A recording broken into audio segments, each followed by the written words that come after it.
د انسان صحت هم تر ډیره په چاپیریال پورې تړلی دی.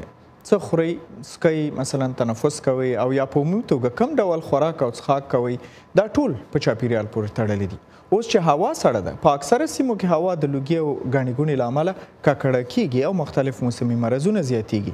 د مخنیوي او چاپیریال د خوندي ساتنې په اړه به د ډاکټر سید علم شینواري نظر واورو چې د تل په شان هر هفته دا دی. موږ سره زموږ بلنه منلې ډاکټر صاحب، ستړي مه شئ، پروګرام ته بخیره. که لږ لنډ کو لیدونکو ته داسې معلومات ورکړئ چې په دې ژمي موسم کې خلک څنګه وکړي چې د دغه موسمي ناروغیو نه ځان بچ وساتي. مننه آشنا صاحب. وګورئ د ژمي موسم چې د اکثریت پکې د تنفسي امراض خلکو ته پیدا کیږي، لکه زکام او رزش او همداسې نومونیا یا مثلا داسې ناروغۍ رنګارنګ نومونه ورته افغانستان خلک استعمالوي، لکه ټاټر او دا مسایل.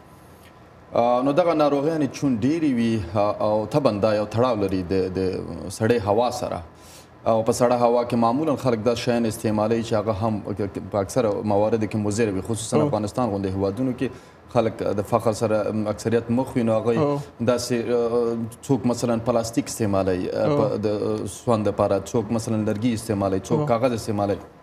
نو دغه ډول شیان چې استعمالیږي دغه هم زمینه دې ته مساعدوي چې دغه امراض رامنځته کړي. نو په ژمي کې چون دغه امراض ډېر وي، خلک باید کوشش وکړي اول دا چې هغه کم شیان چې د سون دپاره استعمالوي هغه که دود ډېر تولیدوي، کوشش دې وکړي په هغې کې د کموالی راولي، په نورو طریقو باندې دې بدل کړي. که برق موجود کوشش وکړي د برق نه برقي وسایل نه استفاده وکړي د کور د ګرمښت لپاره، او همدارنګه که مثلا ګاز موجود دي د هغې نه باید استفاده وکړي. خلاصه یعنې دود باید کم کړي.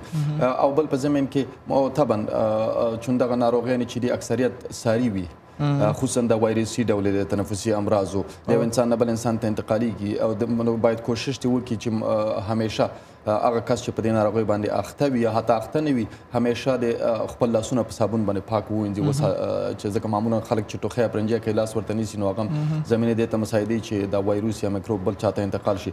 دغه د پاکوالي برخه باید مد نظر ونیسي او نور خپله طبعا مراقبت. صحیح. یو بله پوښتنه، تاسې ریزش ذکر کو، آیا امکان شته چې په ژمي کې لکه دغه ریزش په شان ناروغیانې یا نورې چې دغه موسمي دي دې ته واکسین وشي، او که واکسین لري څومره ګټور تمامیږي او په کم عمر کې ډېر ګټور تمامیږي؟ بله، له نیکه مرغه واکسین شته دی، خصوصا په دې لویدیځه نړۍ کې ډېر استعمالیږي په همدغه موسم کې، او دا ګټور تمامیږي، یعنی ډېره نتیجه ورکوي.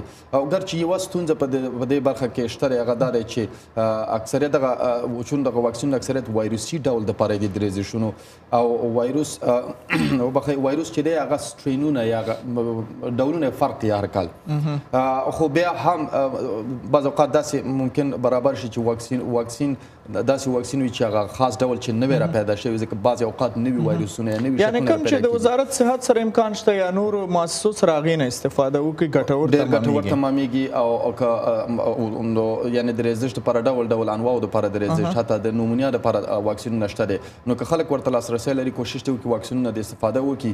دا که هغه د مرض مخنیوی هم ونه کړي، ولې که مرض په انسان کې رامنځته شي د اختلاطاتو یا د شدت نه مخنیوی کولی شي. که مثلا مرض تاسو وایئ چې په مبتلا شي، یو څوک په ټوخي سخت ټوخی هم کوي په دې موسم کې، تب هم لري ډېر شدیده ده، دوی ته څه مشوره کوي، دوی څه وکړي؟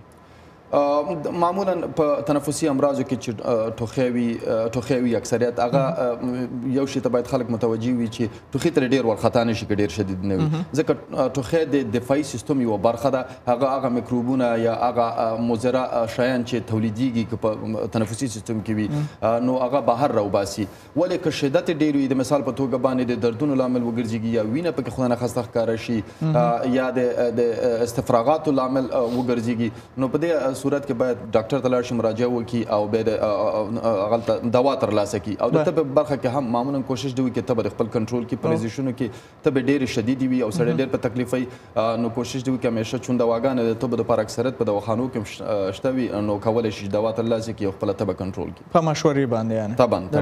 مننه ډاکټر صاحب، ډېر تشکر. کورم ودان به هم د تل په شان هر هفته ډېر مهم معلومات هم شریکه. کورم ودان.